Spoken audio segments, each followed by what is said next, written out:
By the Make a Difference. As the title says, our discussion tonight will be all about those talks that you'll inevitably encounter with your child or with your parents regarding college and the application process. We have here a very diverse range of panelists that will provide their personal perspectives on all these different matters that this topic encompasses. And we have some panelists including parents with children in college, parents with children currently applying for college, an adjunct professor from a college, and some high school seniors facing this process for themselves. Now, before I introduce our speakers and explain the layout of tonight's session, let me tell you all a little bit about the Make a Difference Youth Foundation, also known as MADYF. MADYF is a college-bound nonprofit organization that began in 1992, dedicated to the social and academic development of its youth through weekly meetings, community service events, guest speakers, college visits, newsletters, educational presentations, and by hosting wonderful events and workshops such as this one right here. As you can see from the pictures, we have loads of fun at MADYF, and we learn invaluable life skills that will prepare us for college and beyond while we're at it. Some of our most recent, really exciting events include a virtual trivia game show that we hosted for local seniors in senior homes during the COVID-19 pandemic, an annual back to school workshop, which we have every year, and this year has hosted corporate leaders from across the nation who spoke regarding various topics, and a recent college trip that we took to the University of Texas at Dallas this summer, and to Vanderbilt the year before. And our amazing tour guide from our trip to the University of Texas at Dallas is also here tonight. So thank you, Ms. Mishra. And basically from what I've said, you can tell MADYF is pretty awesome. And we'll be sure to provide everyone with resources on how to join us or stay updated on everything we do by signing up for our newsletter. And we'll send that to y'all after the meeting. Now, I know MADYF is pretty amazing, but let's get back on track and move on to our introductions of tonight's panelists. So first up, we have Dr. Adeleke. Tell us a little bit about yourself, Dr. Adeleke. Good evening, everybody. Abby Adeleke here. And I'm actually uniquely positioned to be here. My daughter did go through the program herself. And like Mr. Jones had mentioned earlier, she was actively involved with MADYF as well. As well as I have two sons who also went to college, one to an Ivy League college, and then Abby, my daughter, went to the University of Miami. Super excited to be here, super excited to learn some insights into, what it entails. Awesome, thank you, Dr. Adeleke. It's a pleasure having you here tonight. Next up, Dr. Tolan. Tell us a little bit about yourself. Good evening, everybody. So glad to be here. So glad to have the invitation by the founder, my cousin, Johnny Jones. And so I am married to one of his cousins. I am a physical therapist, and I'm also a professor at the University of Michigan and also at Baker College, where I teach classes for occupational therapists and physical therapists.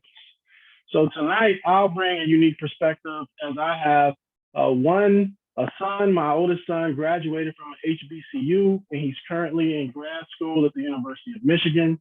My oldest daughter is a senior now at Columbia University, and my youngest daughter is a senior in high school, and she actually is right now on a college visit that she went to. We sent her away on her own. Yeah, Dad is not scared, but that's kind of like our journey from our oldest to our youngest. So I look forward to kind of sharing some of our experiences with you guys. Awesome. Thank you, Dr. Tolan. It's a pleasure having you as well. Next up is Ms. Bolivar. So please tell us a little bit about yourself as well. Hello, everyone. My name is Jocelyn Bolivar, and I am originally from Venezuela. I have been living here at the Northwest Arkansas for about 14 years.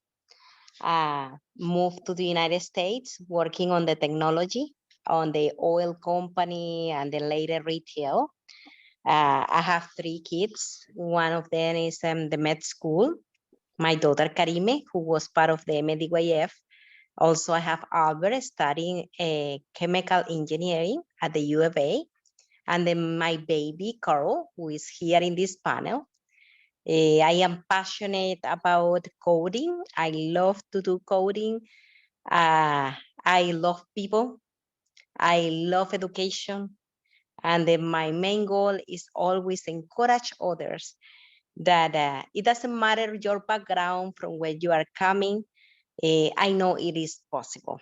It was possible for me, and this is what I try to always tell students, that doesn't matter you think like a math would be difficult. I'm telling you, it's so cool and so easy and fun that it will take you very, very far in your whatever you desire to go in a career that you can use math. So this is me. Awesome. It's always a pleasure having you, Ms. Bolivar. And next up, we have Esther Olorunkunle. So Esther, tell us a little bit about yourself. Hi, my name is Esther Goulet. I'm a senior at Bentonville West High School. I joined MADYF in eighth grade, and it has really changed me as a person a lot and boosted my confidence. I was really shy, and also that was when I moved to the United States, so it really helped me to like get myself affiliated with the culture and kind of blend in. So I think I'm blending in right now. So yeah, that's me. Awesome. Thank you, Esther. Pleasure having you. And next up is Miss Litin Mishra. Thank you so much, Pranav, and good evening, everyone. First of all, thank you so much for inviting me to be part of this panel. I'm honored. And from my background, currently I work as a senior enterprise architect in BECU, or Boeing Employees Credit Union, based in Seattle. I'm a colleague of Johnny Jones, actively working with him on several initiatives within BECU itself. And I am originally from India, have been in Texas for the past close to 19 years now. And I did also do my master's here in US after graduating from engineering school back in India. So I myself have some school experience here from a master's perspective, including my husband as well. And currently I have a senior daughter who would be going to college next year. So I am going through that process with her for the first time. And that's my only child right now who's approaching that milestone itself. So thank you again. Thank you, Ms. Mishra. It's awesome having you here tonight. And finally, last but not least, is Lucas Danahy. Hi, everyone. I'm Lucas. I go to Hostel Academy Bentonville, and I'm a senior. I'm originally from São Paulo, Brazil, and I moved here when I was in 7th grade. And yeah, I'm currently going through the application process, so this is a very relevant topic, and I'm excited to talk about it. Thank you. Awesome. Thanks, Lucas. It's awesome having you here as well. Now, thank you everyone for introducing yourselves, and let me explain the format of tonight's event for everyone who hasn't heard already. Basically, we will be facilitating tonight's discussion through Zoom breakout rooms. So everyone's going to be randomly sent to one of 2 breakout rooms where they will also have a few of our panelists. You will then discuss this question alongside your panelists. So remember this question: what 3 topics are most important to communicate between parents and students regarding the college selection process? So you'll be talking over this question with the other people in your Zoom breakout room. And after 10 minutes, we'll all meet back up in the meeting, and we'll have 2 panelists for each topic, and they'll be discussing their personal perspectives and their personal advice and their personal insight on each of these topics. Then, if we have extra time, we will conclude by opening the floor for questions that attendees may ask to either specific panelists or to the entire panel. So if you have any questions, save them for the end of the presentation, and you'll be able to ask them to anybody that you would like in our panel. So now, without further ado, let's get started with our breakout rooms. So you should be receiving a notification shortly on your device that's inviting you to a breakout room. So all you have to do is accept that notification, and it'll send you into your breakout room. And then after about 10 minutes, we'll kick you back into this one, and we'll all get together for some good discussion.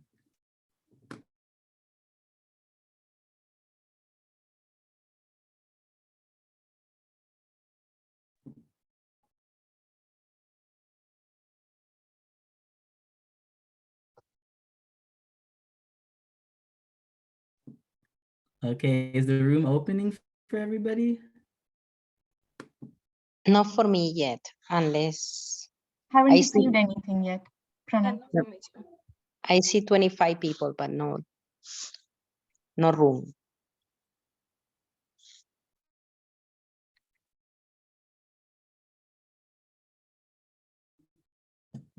You're on mute, Dr. Adeleke. It should have, because I assigned everybody automatically, but it doesn't look like it did work. So I think I'm just going to assign randomly, hopefully just 1, 2, 1, 2, 1, 2, 1, 2. Some people are not joining, so they're already seeing their sign, but they're not joining. So I don't know, maybe people don't understand it. Yeah.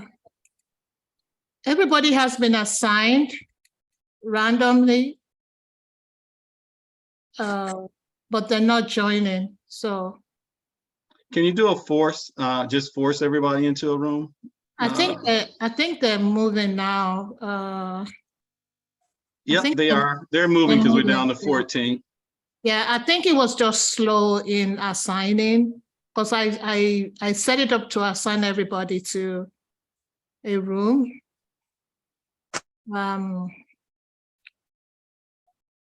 Yeah, everybody should be moving now. Maybe it's just slow in coming through.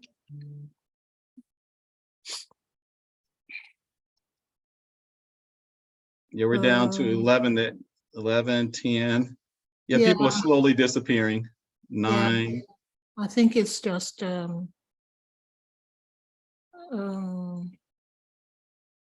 think we still have about 9 people, or we should have 7 actually. Yeah, they've all been assigned. I don't know why they're not going. I haven't seen any room open.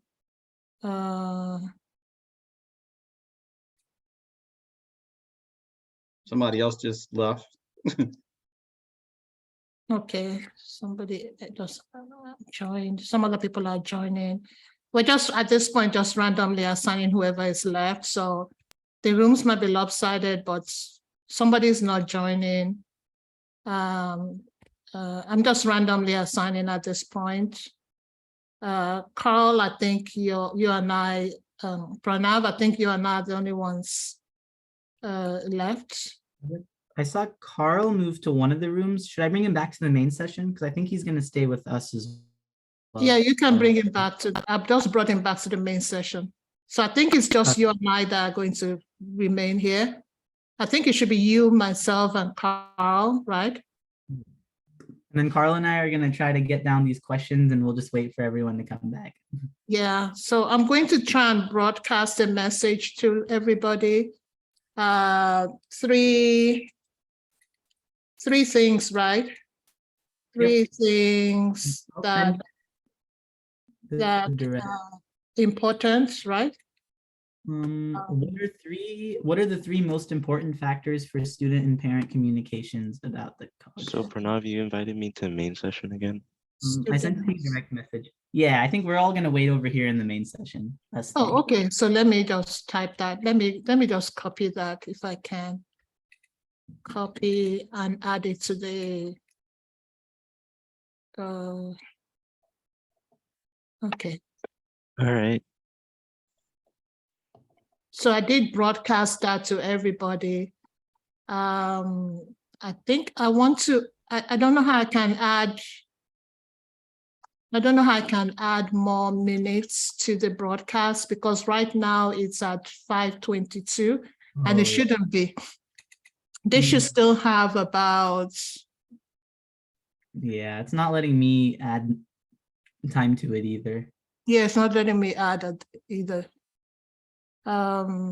Maybe we can just, do you guys think that'll be enough time? 5 minutes just to get the 3 points, and then we can discuss them further once everyone comes back. Yeah, we can do that because I have it set to bring them back to the main room, but I sent them, like somebody's just joining, so Let me see if I can.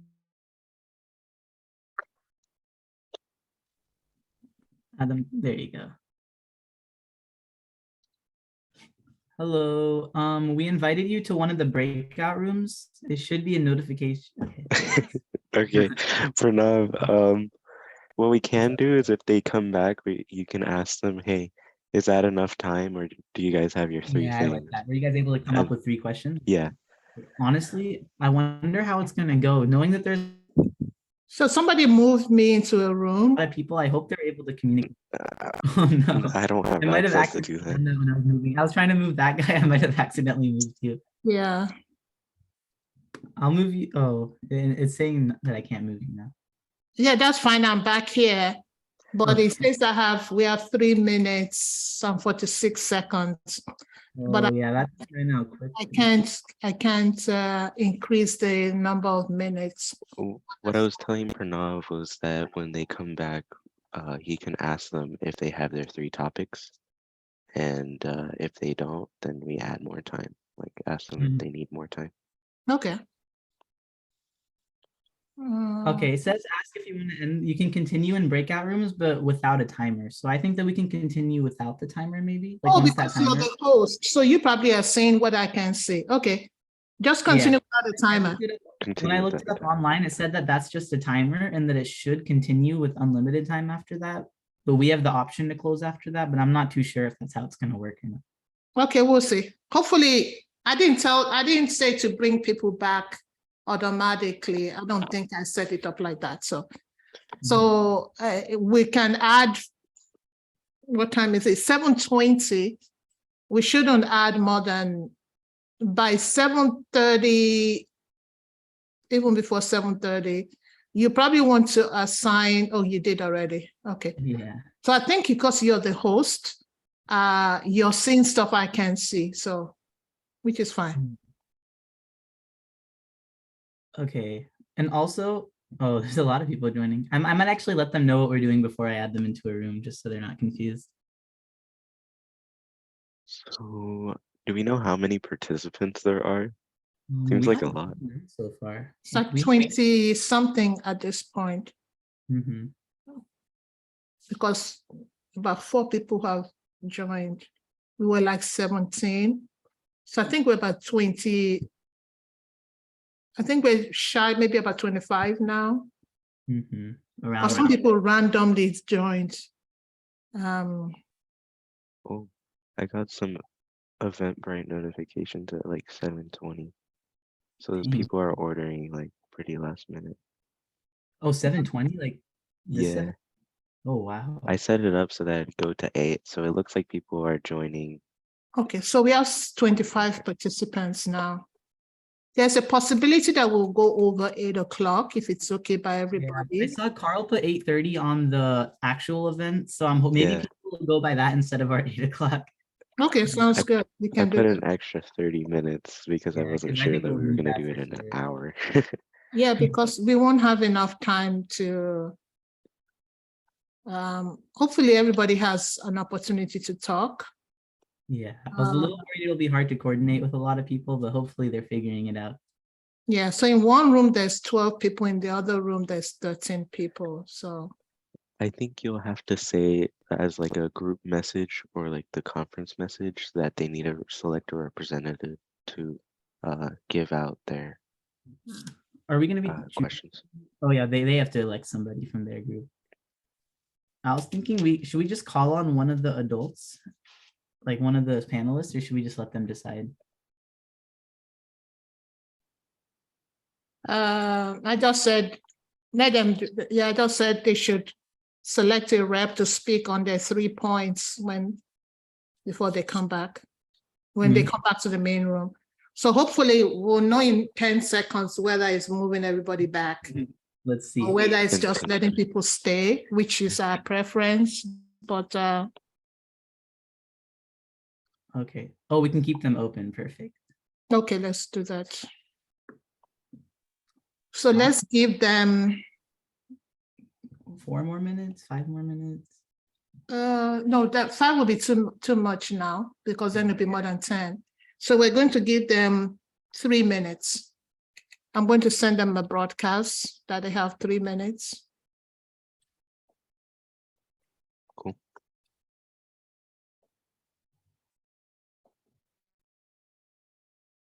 So they will come back at 7:27. 7:27. Okay, perfect. Yeah, 30 minutes might not be enough for knowing that I'm thinking that most of the topics will overlap. I'm thinking we'll have 4 maybe. Because I'm guessing both groups will say finances and both groups will say like distance from home and stuff like that. So I Yeah, feel like we'll overlap and have about 4 or 5 topics. So yeah, that's Okay. not a lot of time per topic. which is fine if we overlap. That way we can address it together. Mhm. It's fine. Yeah, I think if they overlap, I'm probably just going to merge them into a question because we have 3 questions where we use all the panelists, and then we have another 3 questions where we can use them again if we need to. So, Okay. hey, Tayo, We probably need to move. I'm probably going to let the next person join. It's kind of late now because Mhm. we have 2 minutes. Yeah, hey, Mr. Lee. I just wanted to let you know what's going on right now. So everyone's being split into breakout rooms, and they're talking about what the 3 most important topics are that they believe we will need to talk about regarding college discussions with your parents and with your children. So everyone's in a breakout room, and they'll be coming back to the main room in a couple minutes. So we'll add you to one of those breakout rooms. Oh. And then you can just talk with them, and then we'll all come together in a few minutes. Okay. He could have left. He really wanted to get to that breakout room. Yeah, wouldn't have the most amount of time. Yeah, that's a couple minutes. He has around 2 minutes. He can do some good stuff. Yeah, for sure. So right now we have 27 people. That's pretty good. That's a pretty big event. Mhm. Yeah. And Also, that's I haven't 27 discussed this people with- plus us, meaning 30. Nice. Oh, wow, 30 people in total. And with 6 panelists and me and Carl working on the thing, that's like 22, over 20 people that are here to hear about it. So that's really great. Mhm. So we're at 7:26.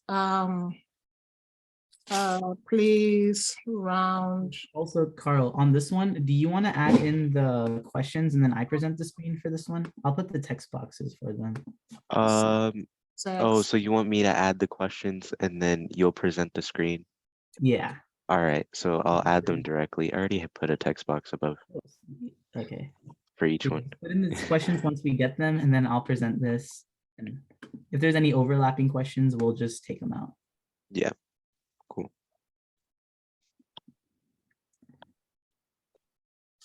Okay, so now we're at 7:26. 1 minute. We've told them we have 66. So once it turns 7:27, I'm going to close. It's 7:27 at this time. I'm going to close all the rooms.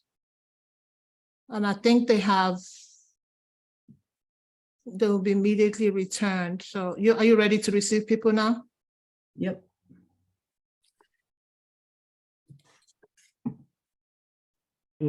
Oh, there they all are. Welcome back. Oh man, we were going good. He was in mid, Any was in mid conversation. Yeah.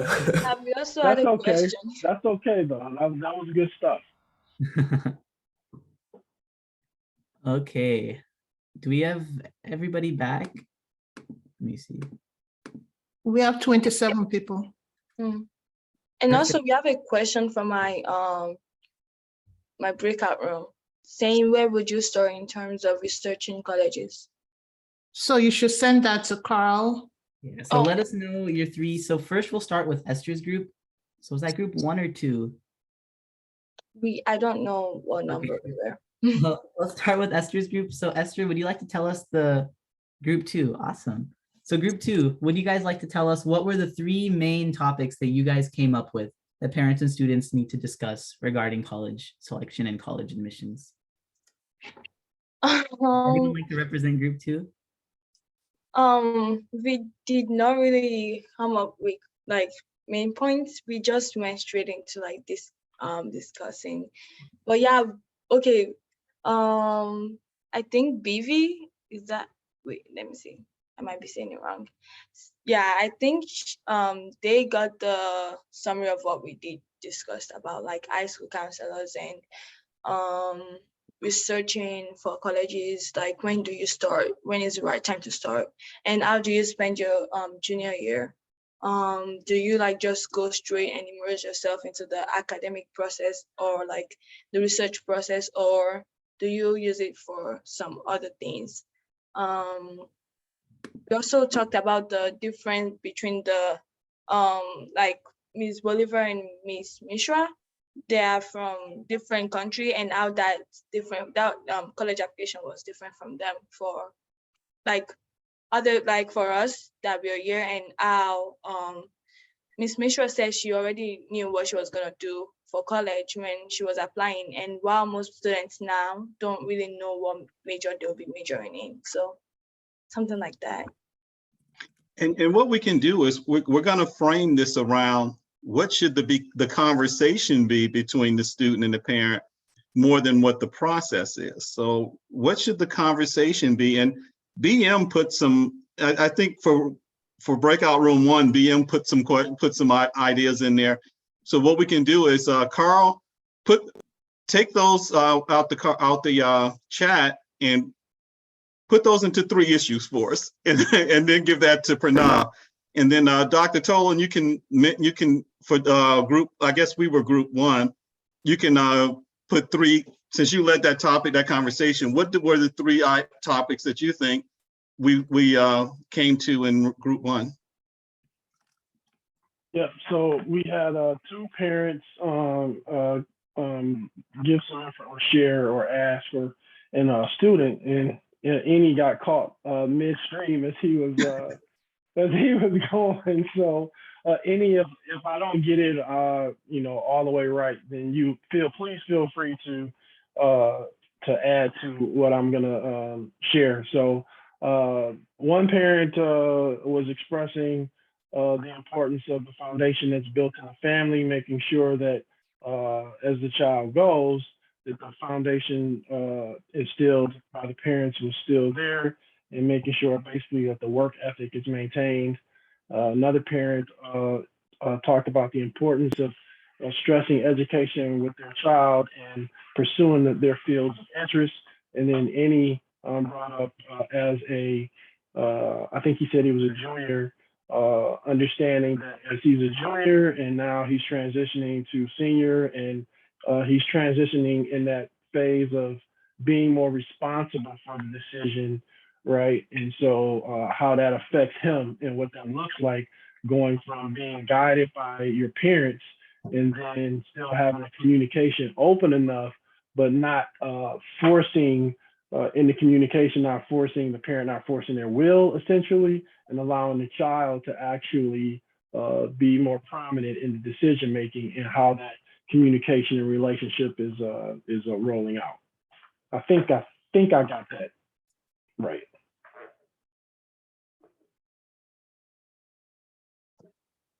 Annie, did you want to chime in and say yes, no? Did he capture what you were expressing? Yeah, that's perfect. Just one thing that I would add is just like an example that I was about to give, like right before I got cut off, was like when I was younger, my parents played a huge role in like what classes I would select for like the next year that I was taking.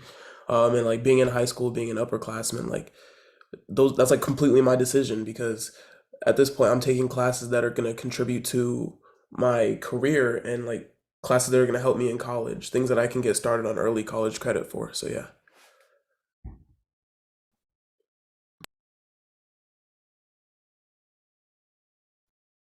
Awesome. Thank you so much, guys. Just wait 1 second. We're getting all these questions added into our slides, and then we'll be ready to present them and go through with our panel discussion on them. And while we're waiting, did anyone want to add something, in a minute or less, a comment on how they feel the conversation? You didn't get a chance to participate in the breakout room, or you did get to participate, but you had something you wanted to say about what you think that communication with the child and the parent should be. Go ahead and unmute your mic and say it real quick. So one of the things that I have been trying to practice with my kids, it was like it's related to this that it says where there is no vision, the people perish. It is very important to bring the child to how they see themselves in the future. How do you see yourself there? And then that way they start dreaming. When they start dreaming, they start to see themselves like a possibility. And then it's kind of easy that way to guide them when they have kind of a goal and they know where they are going to be one day. It's gonna be more their dream instead of the parents or instead of somebody else. When they see themselves in that place in the future, it's kind of, building stones for them to grow. Thank you, Ms. Bolivar. How we coming there, Pranav? Yeah, that perfectly ties into our first discussion question, which we've already talked about a little bit. I'll get this presented for everybody here. And this is the one that we've been going through. How do you balance the conversation and relationship between the child and, whoops, sorry guys. The conversation and relationship between the child and parents during the college selection process.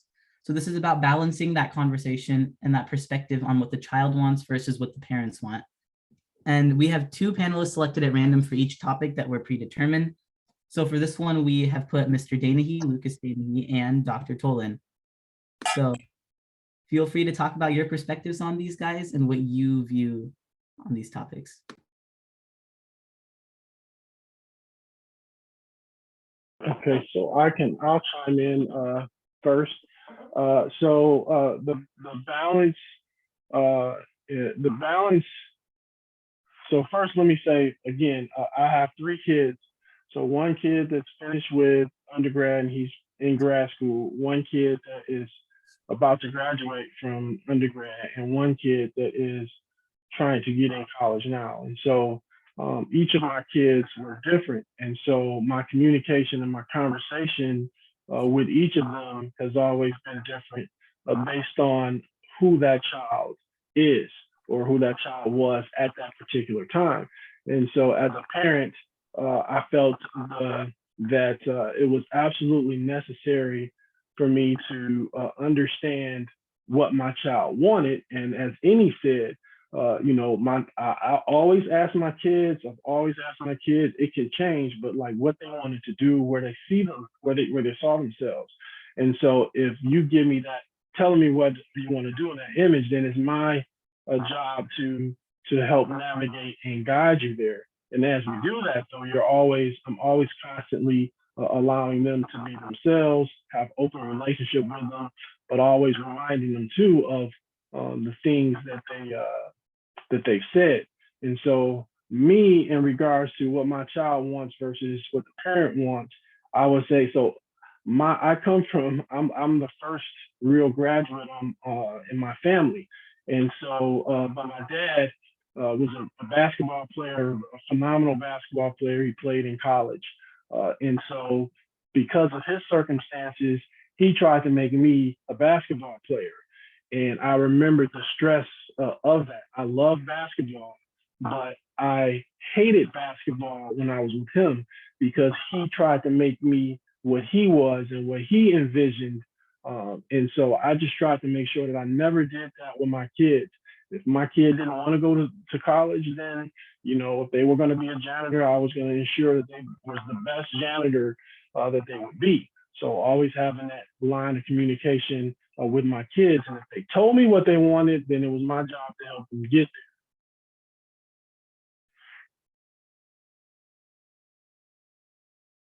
there. Thank you, Dr. Tolan. And Lucas, do you have anything to add on this topic as well? I think Dr. Tolan really articulated this, answered this question really well. I guess I can add that, my conversations between my mom and I, who's been like the main sort of guider in this whole process. She was an international student from Brazil, and she ended up going to Dartmouth. And what she talked about was having like the best fit, and how you as like what the child wants having what you want first is what's going to dictate how the next 4 years of your life is going to be. So whether that's figuring out what you want to do, what the campus looks like, everything, every niche detail about the college is going to play a big role in what your life is going to look like for the 4 years that you're there or more. So really balancing the fit and the context of the child is really what comes first, and then the parent helping guide that process is going to make a really good dynamic in that whole relationship. So yeah, I mean, that's really the 2 cents I have after Dr. Tolan. But yeah, thank you. For sure. Thank you so much, guys. That was a great answer to that question about finding your fit, about finding what you want versus what your parents want and how you can put those together. Let me bring up our next question now. Okay. I think that's showing for everyone. Our second question is for Ms. Olorunkunle and Dr. Adeleke. And this is about how do college applications differ for people from outside the US, and what talks will parents need to have with their children regarding this?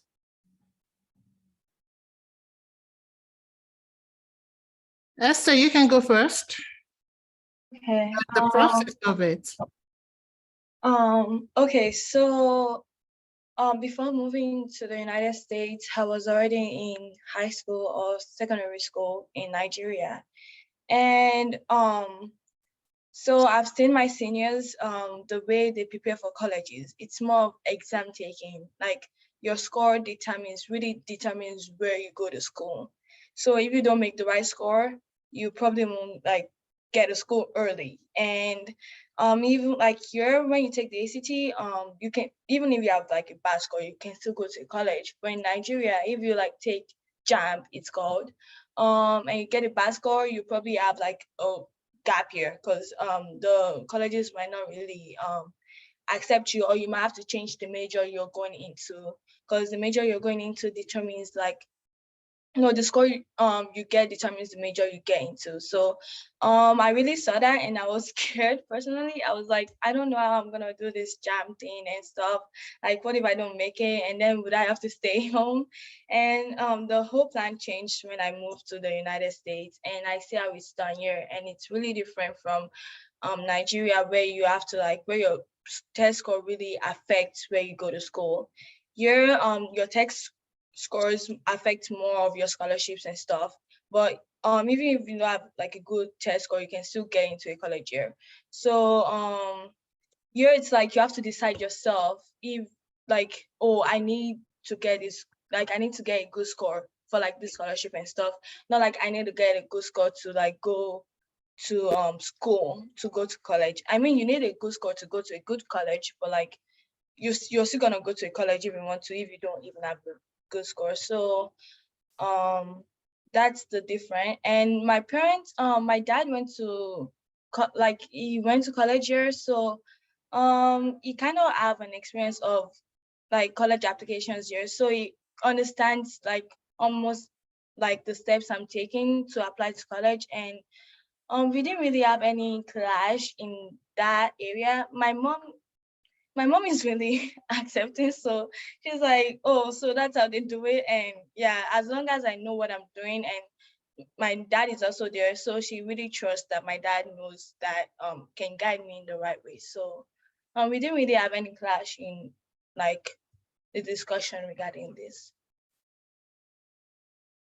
Thank you, Esther. So I have the unique opportunity. I had the unique opportunity to do my undergraduate as well as my first master's in Nigeria, and to come to school here and to do a second master's and my doctorate here.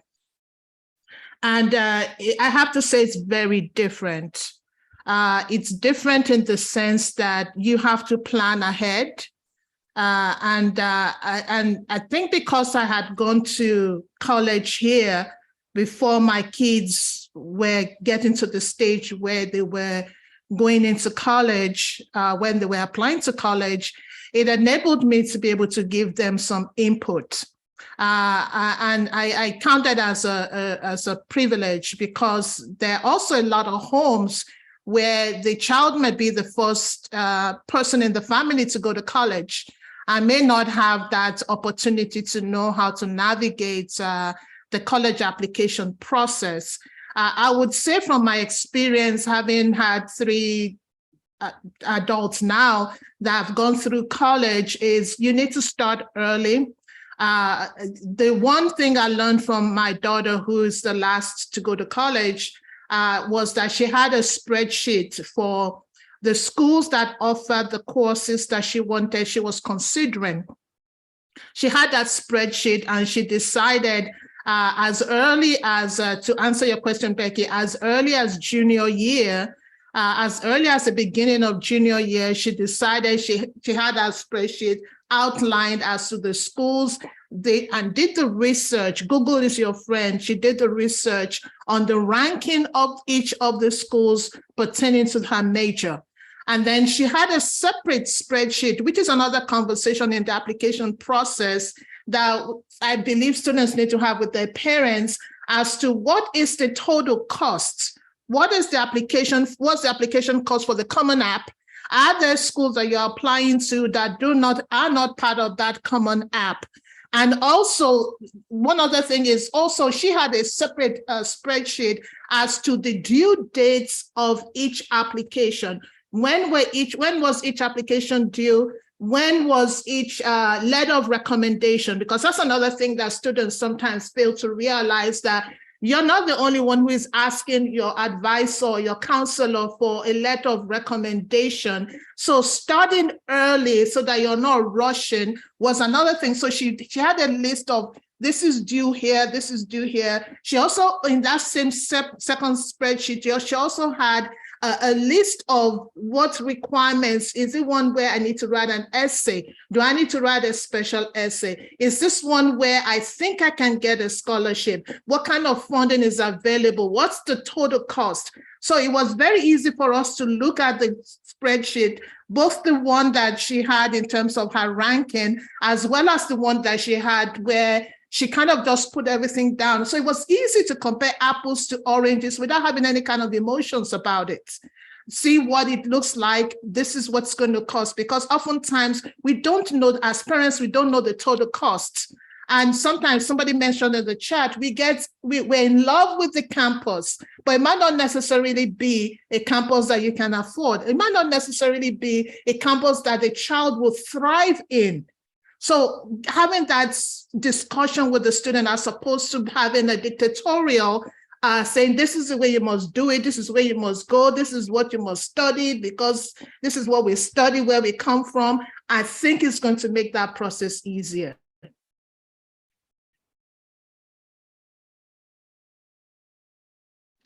Awesome. Thank you so much, Dr. Adeleke and Esther. Next, I'm going to pull up our next question here.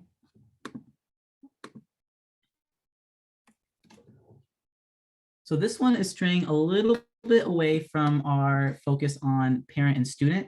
And this is about another very important factor in college admissions, which is the communication between a student and their counselor. We know that no matter what school you go to, your counselor is the one who should be helping you find these essential resources, should be helping you to guide through this important process in your life. So our next question for Ms. Olarin-Kunle and Mrs. Mishra is, what should the conversation between a counselor and a student look like during the college selection process?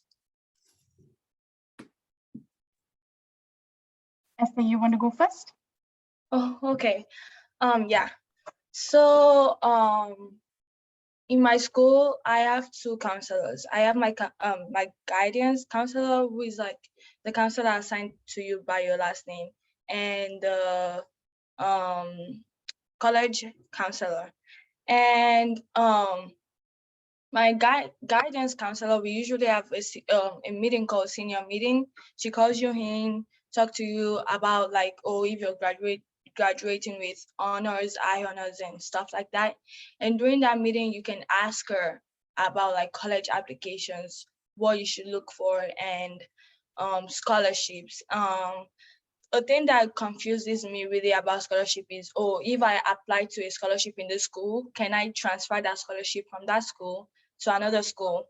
I asked my counselors that question, and she said, if it's specific to that school, it cannot transfer to the other school. But if it's an outside scholarship, then it can transfer to another school. So that she really helped in scholarship finding, and also like what I need to, like, oh, how do I send my transcripts in and things like that. And then my college counselor / advisor, Ms. Camrick, she's really nice. I've never really talked to her until my friends told me this year to talk to Ms. Camrick, that she's the sweetest person ever and that she would help me with that.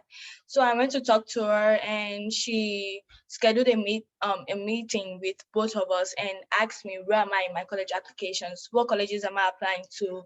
What do I need for those colleges? When are the due dates? So she got me ready for all of those things, even the things that I missed myself. She pointed it out, like, oh, this is the thing you should do. This is the things you should not do.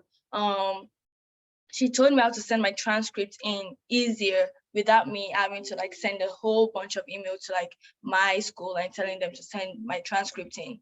She showed me the app and how I can request for my transcripts. And sometimes you might not get called. So you have to like initiate that conversation sometimes. With me and Miss Camrick, I had to just go up to her and like be like, hey, Miss Camrick, I heard about you. Can I have a meeting with you? And that was how we had a meeting together. So sometimes you would have to go to the college counselor sometimes and ask them and send them an email. Even with my guidance counselor, she didn't call me early. I don't think I was on the early list for the senior meeting. But I emailed her. I was like, I need to talk to you. And she was like, oh, let's just have our senior meeting now. And sometimes you need to strike the conversation with them instead of you just waiting for them to call you, because they're really busy sometimes and we just expect them to like get to us. But you actually have to like initiate that conversation by yourself. Thank you, Esther. I think that was the same experience with my daughter as well. The counselors are very busy. There are very few counselors within the school. So it would always be best for you to initiate that conversation and not wait for the counselor to come talk to you. Because like Esther was pointing out, they are busy. They have hundreds of students within the school to guide through itself with this process. So with my daughter, she initiated the discussion and she has been continuously having discussions with a counselor, because you will find during that entire application process, there would be questions that you would not know the answers to, and neither would your parents as well. And the counselor would be the first person to guide through that question in that application process on how to do things, how to answer, what is that college looking for in that particular application. And so that you are answering those exactly based upon the experience of the counselor itself, because sometimes your parents are not the best resource for that, even though they can guide you with what exactly is your like from a college selection process. But actually the application process, your counselor would be your best person. And many a times you might not get any time with them. So best not to wait to meet them or have a meeting with them. Email is always your best friend. That's what has been with my daughter as well. Every time she sends an email out, she gets a response within an hour. So they are much faster on email rather than if you wait for them to schedule a meeting with you, which is of course throughout their day, they are like packed with different requests coming in from all students. So I would say that initiate that process yourself and maintain a communication channel through email with your counselor at all times until your process is finished. Ms. Mishra, can you also answer the question that BM has asked in the chat? It's about the counselor. Yeah, I can read that out for you as well. Should a parent be involved in discussions or meetings with the high school counselor? And if so, to what extent? It depends on, I would say, like for my daughter, I did not get involved in that conversation. I let her drive the conversation with her counselor, with her teachers. It was all driven by my daughter. We were just there to help her in case we are standing in the background. She says, okay, help me out. And we were there to help her out wherever she needed. Your counselor's discussion would be more around if you're thinking at some point, like Esther was talking earlier, you had a choice in your junior year and now you are trying to change your track or your major that you earlier chose, and you're undecided, you don't know exactly what you want to do, then I would say that is where your parents and your counselors need to come together to decide what is the best path forward. Something that Mr. or Dr. Tolan was talking earlier, what is your interest? Because even though your parents push you into something, if you are not interested or that is not what you loved, there is no way that you are going to make a success out of it. So definitely that conversation becomes important, because then your parents need to understand your thinking, your counselor understands, okay, is that a viable option depending upon the courses that you have selected? Because you might have taken all arts related courses and you're trying to get into engineering. And I'm giving that as an example. Might not be possible, but there might be something else out there which might be of interest to you. So I would say in that case, definitely. But otherwise, sorry, somebody had a question? I saw that Dr. Tolan also has his hand up. Oh Please yeah, go ahead, Dr. Tolan. I was gonna wait till you finish. No, I'm finished, Dr. Tolan. The field is all Okay, yours. yeah, I just wanted to add. So I don't want to expound on it too much, but I'm in a kind of unique position from the standpoint of I graduated from a public school. My kids, all three of my kids went to private school, and then being an educator in colleges, some of the things I've seen in regards to counselors, it's unfortunate that as was already stated, like in public schools, the counselors have an overabundance of kids that they have to manage. And it's not to make an excuse for them, but they do. And unfortunately, there a lot of times becomes breakdown in communication with the student and the parents. And it shouldn't be that way. And so I'm very fortunate and very, very blessed that, my kids going to a private school from the time they were in the 9th grade up until they graduate. The college counselors, they're very involved in, the whole guiding and molding of our kids and shaping them and leading them in the direction from the 9th grade into the 12th. And so it's allowed us a unique position where we can be a lot more hands off.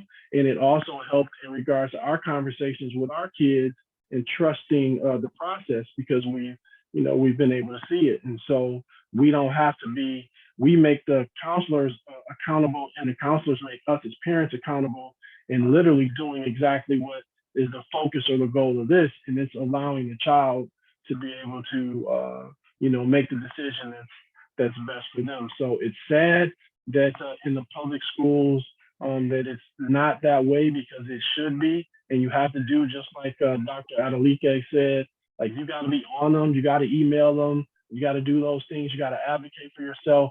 But it is a kind of a difference between the public and private setting. So that's just what I wanted to add. Awesome. Thank you, everybody, for that discussion. And that is a perfect way to get into our fourth question here, which is basically an add-on to the previous question, which is, if you do not have an effective counselor, which is, as we can see, often the scenario, who or what else do you turn to have this important conversation? So Dr. Tolan and Ms. Bolafar, the floor is you guys'. I believe we talk about this exactly in our forum. I was referring to the teachers because at my personal experience, my mom didn't know how to guide me very well. Then I refer to the teachers, to the counselors, and then also to people that will be able to be your mentors. people in your community, even though I mentioned to the students the library. Then whenever they find someone that is encouraging them, that is giving them that spark of curiosity to kind of look for something, I think that was kind of my advice regarding this area. So could you put that question back up for me, Pranav? Hopefully I'm saying your name correctly. There you go. Yes. So this is extremely difficult when you're looking at this from the perspective of the child, well, both, but especially the child. So I can relate to this because this is exactly what I had. I did not have an effective counselor. I think someone else, one of the young people earlier said kind of the same thing. I think it was Esther. And so it's unfortunate if you don't have an effective counselor, then to me, the onus really falls upon the student and their parent. So you have to be a lot more diligent in regards to finding out the information or getting the things you want, and then advocating for the child, advocating for themselves, and the parent advocating for their child, and kind of forcing administration to be accountable for it. And so we understand that, again, in a public school, you might have one counselor has 100 people, but that's your job. And so you got to hold them, really to the fire. So what that looks like depends on the school that you're at, but make them be accountable to your needs. Can I add to that? Sure. So even though I have like a counselor that I can go to, but like I said, they have a lot of people to talk to. And also it was my junior year when I was preparing for college applications, and senior year. I remember in my church, me and Dr. Habi, we go to the same church, and I'm privileged to know Abby, our daughter. So I scheduled an interview with her and I asked her like a bunch of questions related to colleges. And so people like that. And I remember I also talked to Erife. She's also an alumni of MADYF. So I talked to both of them and just asked them questions. So in the case that if I don't have a counselor that can help me, I have people like that can help me, people that have gone through that application process that can help me in my application process also. So. And before we leave this question, are there any parents that are on the call right now that have any input about, how do your children talk to their counselors, and do you know about those conversations that your children have with their counselors? And any parent can jump in.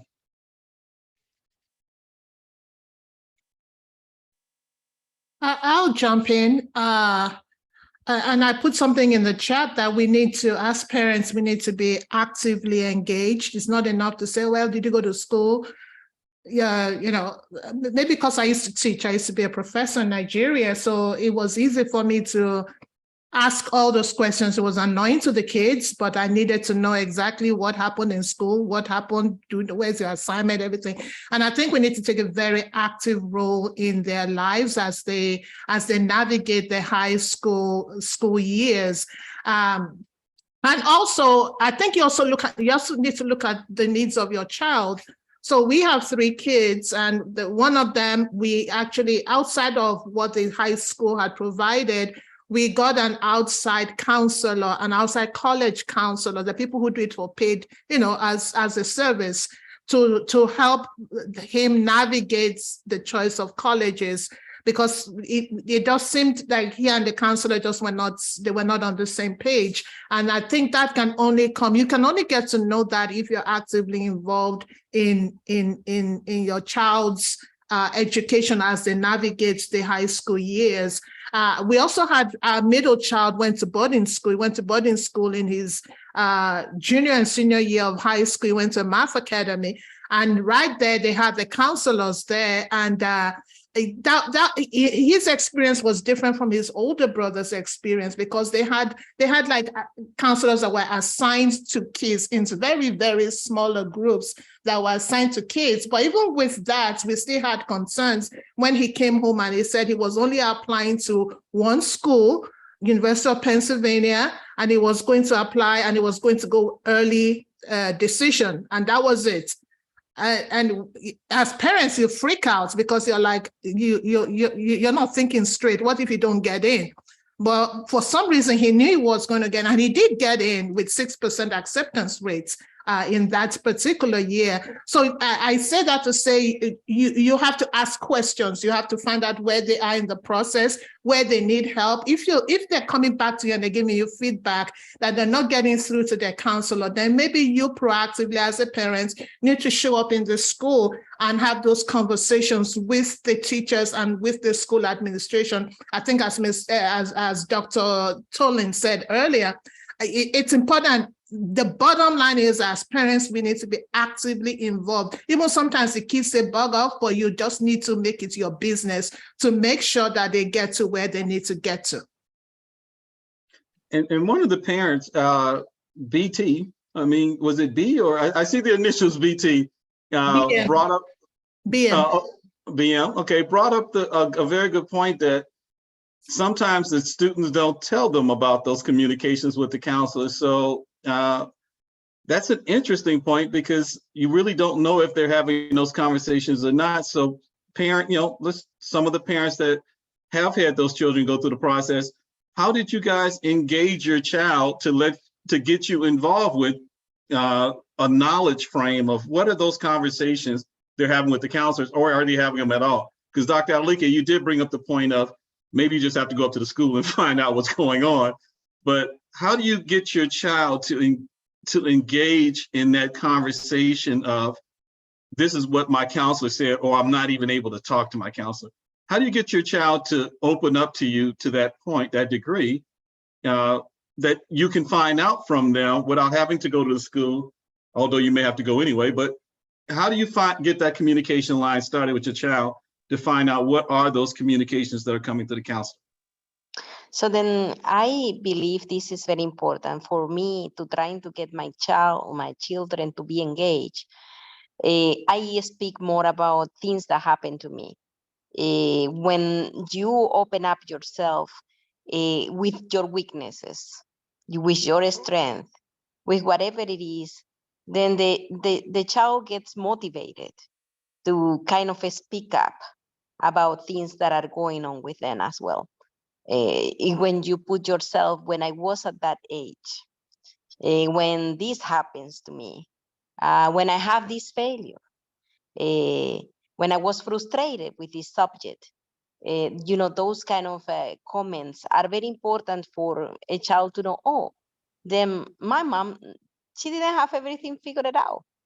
Or my mom probably is the person that I can tell her something. And then in that moment, I think it's very important for the parents always to tell, hey, I don't even know how to be a parent. I'm learning with you. And then what we have to try to figure out things, it has to be really together. Another part, Mr. Johnny, that is important for a child to know is they don't have that experience that we have as adults, but it's very important to talk about the money there. Whatever profession we are taking, the investment that you are doing, is that is going to have your return of the investment? Is that really, really something that you want to spend this amount of money, and then you will be able to recover that? I think we have to be very clear in that part, and then trying to make sure that they come out with their own analysis, their own decision, because at the end is their dream, is their career, and it's not ours. Well, we're at 8:07, 8:08, and different times in different locations, because some people are in different time zones. So we're going to kind of wrap up a bit, but what I wanted to do before we left is I wanted every student who's on the call to take 1 minute and say, what did you get from this particular session? If you didn't get anything, just say it was a waste of my time. And otherwise, just give us 1 minute of what did you get from this session that you can take away. Carl, we'll start with you and then we'll go to every student. Oh, okay. So, one thing that I took away from this session is the perspective of the parent. Many times, since I'm the child, I don't know what it looks like to be as a parent to communicate with the child. And it's very interesting to see how to make like a person open up and how to normalize that conversation. So that was one thing that I learned. And the other thing is, I learned that sometimes counselors are not effective, and you need to know how to become effective even though you don't have that counselor there. So those things are two things I learned. Another student. Yeah, I'll just say I completely agree with Carl's points. That's basically what I took from this as well, especially about the counselors and about everything that we go through. I never really think about how I should be more open with my parents as well and let them know the things that I'm talking about with my counselor and the things that my counselor is posting. And my main thing is that I feel like we should be more transparent with those discussions for sure. Like if my counselor posts something, I want my mom to know about it as well as me. I want everyone to be on the same page, basically. So that was my main takeaway from this.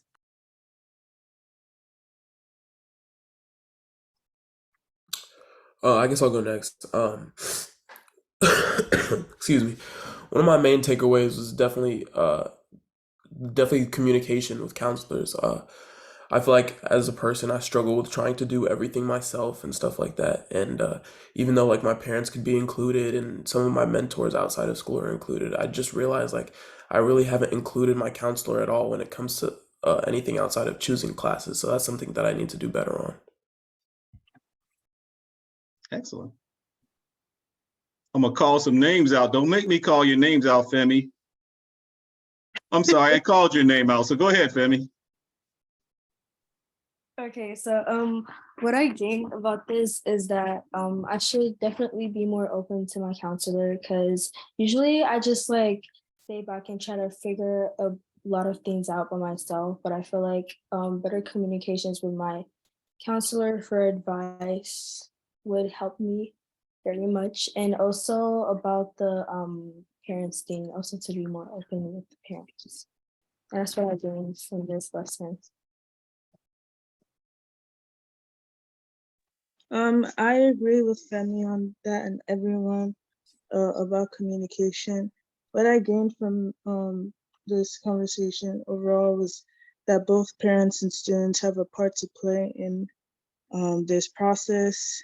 I definitely need to work on communication. I think that's one of my major problems with this process. But now that we've discussed on it, I know where I need to start from, who I need to talk to first. I need to schedule a meeting with my counselor, and then I need to talk to my parents more on what I need to do or where I'm at school and everything.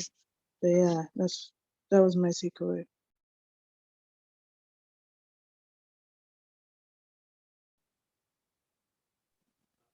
I guess I can go next. So my main takeaway from this was to like, I agree with everyone that's gone so far. Be transparent, communicate with your parents, with the counselor, make appointments, and just like know, like be on the known and like just like know what's going on. Um, talk with your counselor, relay the information with your parents, all that stuff. It's very important for your parents to be on the same page as you and your counselor. So I think, yeah, that's like the main takeaway that I've had from this session. Okay, I'll go next. For me, I kind of agree with what Sid said. If and everybody else, for me, it's basically like communicating with my counselor and parents, because I think I might sometimes struggle with contacting my counselor about things about colleges and stuff. And it's sometimes for me, I kind of find it like difficult or like not that easy to like usually like gets to know like it's like just contacting my counselor in general, and like whatever she tells me, like I have to like present it and bring it to my parents so I can also like make them know of everything I kind of do with the college applications and stuff. And yeah, that's kind of what I took away. Okay, do we have any more students that wanted to say something? Lucas, what did you get from it, Lucas? You were on the panel, but what else did you get as a takeaway? Yeah, absolutely. Being the mediator between your parents and the counselor is definitely something that I need to work on. Just cluing my parents in on what I'm doing, you know. The Common App is a very scary, and I mean, it can, like, the whole decision-making process can be pretty scary if you take it on alone. So, I mean, to reiterate what everybody else said before, uh, you know, just getting as much information from the people around you is really, really helpful for sure. Okay. And we have somebody that mentioned something in the chat. Ola, did you want to say what you had in the chat, or did you just want to leave that in the chat?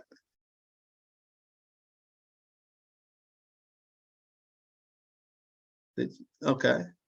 So we have that. Somebody else was about to say something. Go ahead. I'll go next. What I learned is that, to what Lucas said, like, Common App is not fun. It's more confusing than you think it is. And in addition to talking to your counselors and communicating with your parents, I think your friends are also a big part of it, especially your friends in the same grade as you, because you guys are all going through the same process, and they might know more than you do. You might know something that they don't know, and they might know something that you don't know. So, like, communications between you and your friends really matters, because most of the things that I don't understand, I've talked to, like, Sen, Samira, Femi, and ask them, like, questions like, do you guys know what this means? Or like, I don't know what to do for this. And they might know what it means and tell me, oh, this is what you do for that thing, or this is what you do. And the things that they don't know that I know, I tell them. So, like, communicating with your friends, if you're really that shy to talk to maybe your counselors or like teachers, your friends know more than you think they do, and that can really help you a lot in, like, college applications. Okay. I was gonna say that I realized, like, the importance of communicating with my parents. I've been like holding off that college talk because I'm like, hey, I'm a junior, I still have some time. But with this presentation, I've realized that now is like the most important time for me to advance my college career and to get like better relationships with teachers for recommendations. Yeah, I agree with that. I feel like since I'm in 10th grade, talking to my counselor is something that I've been like putting off, and like asking questions that I probably want to ask. I think that I have time and it's not something that I need to be thinking about right now, but I think definitely starting now and like asking some questions could get me further. So that's something that I took away.